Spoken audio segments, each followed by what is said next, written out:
This is the BBC Home Service.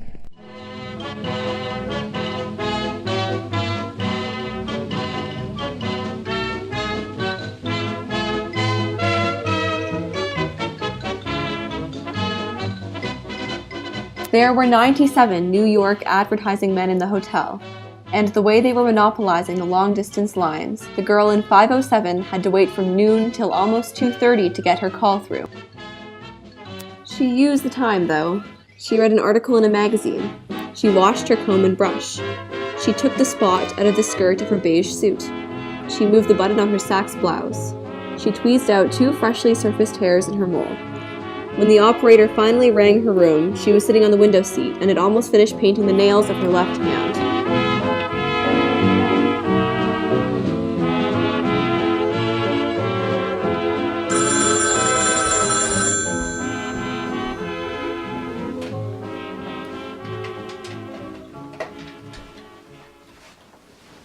Muriel, is that you? Yes, Mother. Hello. Why haven't you called me? I tried to get you last night and the night before. The phone here has been... I told your father you'd probably call last night. Are you all right, Muriel? Tell me the truth. I'm fine. I'm hot. This is the hottest day they've had in Florida. When did you get there? I don't know. Wednesday morning, early? Who drove? He drove. Muriel. He did. And don't get excited. He drove very nicely. I was amazed. Did he try any of that funny business with the trees? Mother, I just told you. He drove very nicely. Under 50 the whole way, as a matter of fact. Well, we'll see. How did he behave in the car and all? I said he drove very nicely, Mother. Now, please. I asked him to stay close to White Line and all, and he knew what I meant, and he did. He was even trying not to look at the trees. You could tell. Did Daddy get the car fixed incidentally? Did he keep calling you that awful? No, he has something new now. What? Oh, what's the difference, Mother? Muriel, I want to know. Your father... All right. He calls me Miss Spiritual Tramp of 1948. It isn't funny, Muriel. It isn't funny at all. It's horrible. It's sad, actually. Mother, when I listen think to me. how... Do you remember that book from Germany he sent me? You know, those German poems? What do you do with it? I've been racking You my... have it. Are you sure? Certainly. That is, I have it. It's in Freddie's room. You left it here, and I don't have room for it in the... No, only he asked me about it when you were driving down. He wanted to know if I'd read Why? it. Does he want it? It was in German. Yes, dear, that doesn't make any difference. He said that the poems happened to be written by the only great poet of the century. He said I should have bought a translation or something, or learned the language if you please. Awful. Awful. It's sad, actually, is what it is. Your father said last night... Muriel, now listen to me. Your father talked to Dr. Savetsky. He told him everything. There's a psychiatrist here at the hotel. Who? What's his name? I don't know, Reiser or something. He's supposed to be very good. Never heard of him.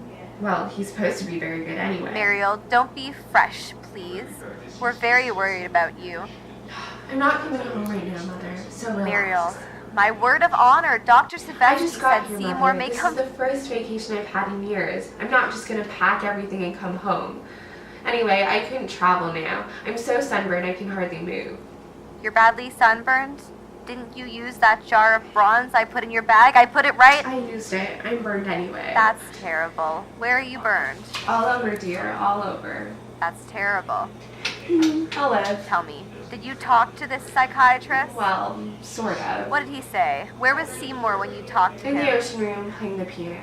He's played the piano both nights we've been here. Well, what did he say? Nothing much. He spoke to me first. I was sitting next to him at bingo last night, and he asked me if that was my husband playing the piano in the other room.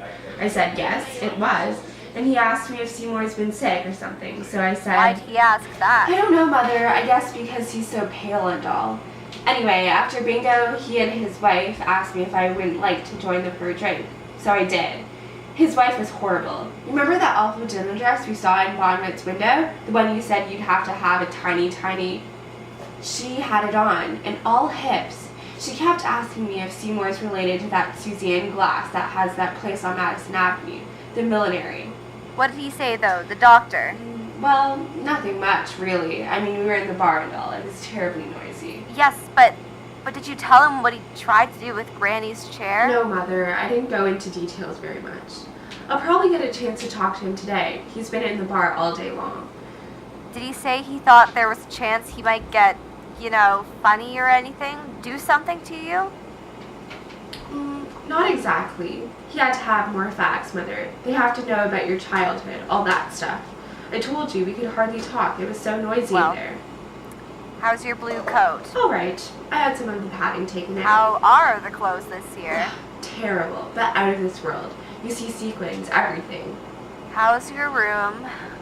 All right, just all right though. We couldn't get the room we had before the year. The people are awful this year. You should see what sits next to us in the dining room, at the next table. They look as if they drove down in a truck. How's your ballerina? It's too long. I told you it was too long. Mariel, I'm only gonna ask you once more. Yes, are you Mother. really all right? For the 30th time, I am all right. And you don't want to come home? No, Mother. Your father said last night that he'd be more than willing to pay for it if you'd go away someplace by yourself and think things over. You could take a lovely cruise. No, thanks. We both thought that... Mother, this call is costing a fort. When I think of how you waited for that boy all through the war, when you think of all the crazy little wives Mother, we better hang up. Seymour may come in any minute.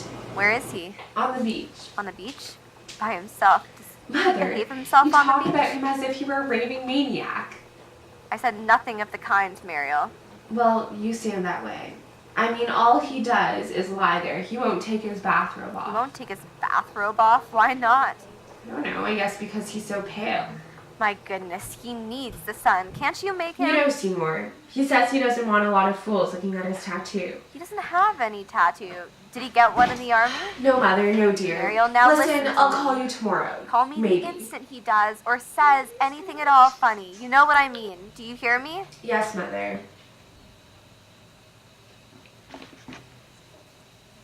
Mother, I'm not afraid of Seymour.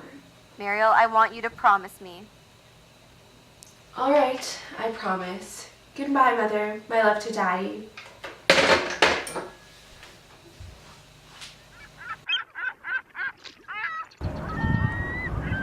Seymour Glass. Hold still, Sybil dear. Did You're not you- making any sense. Did you see more glass? Sybil, darling, be quiet. You're not making any sense. Now run and play, Sybil dearest. Mommy's gonna go have martini with Mrs. Johnson. I'll bring you the olive. Okay.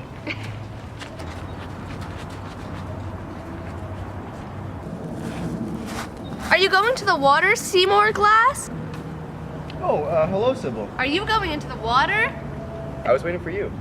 What's new? What? What's on the program? What's new with you? My daddy's coming in tomorrow on an airplane. Well, it's about time he got here. Your daddy. I've been expecting him hourly. Hourly. Where's the lady? The lady? That's hard to say, Sybil. She may be in any one of the 1,000 places. At the hairdresser's, having her hair dyed mink, or making dolls for poor children in her room. That's a nice dress you have on. I've always liked a red dress. What?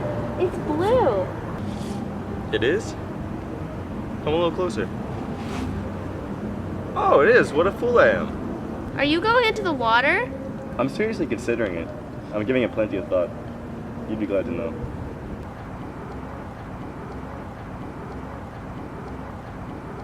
I'm a Capricorn. What are you? Sharon Lipschutz told me that you let her share a piano bench with you. Sharon Lipschitz said that? Well, you know how these things happen, Sybil. I was sitting there playing and you were nowhere in sight, and Sharon Lipschitz came over and sat down next to me. I couldn't push her off, could I? Yes? No, I couldn't do that. I'll tell you what I did do, though. What? I pretended she was you. Next time, push her off. Push what? Sharon Lipschutz. Ah, Sharon. Sybil, let's go catch a banana fish. A what? A banana fish.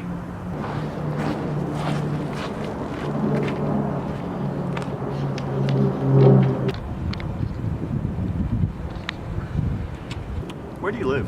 Whirlywood, Connecticut. Whirlywood, Connecticut. By any chance, is that by Whirlywood, Connecticut? That's where I live. Miss Carpenter, keep your eye open for some banana fish.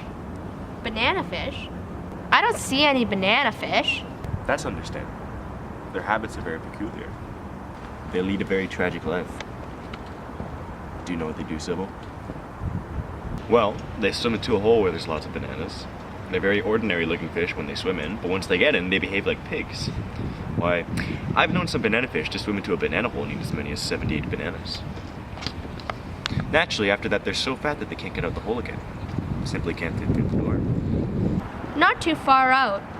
What happens to them? What happens to who? The banana fish. Oh, you mean after they eat so many bananas that they can't fit through the door? Yeah, what happens to them then? Well, I'd hate to tell you, Sybil, but they die. Why? Well, they get something that's called banana fever. I just saw one! You saw what? A banana fish! My God, no! Did he have any bananas in his mouth? Yeah, 6. Okay, we're going in now. You had enough? No! I'm sorry. Okay, goodbye. Bye-bye, Sybil.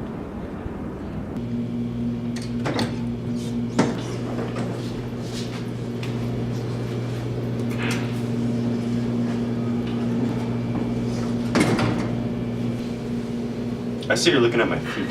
I beg your pardon? I said, I see you're looking at my feet. I beg your pardon, I happen to be looking at the floor. If you wish to look at my feet, just say so. You don't have to be a sneak about it.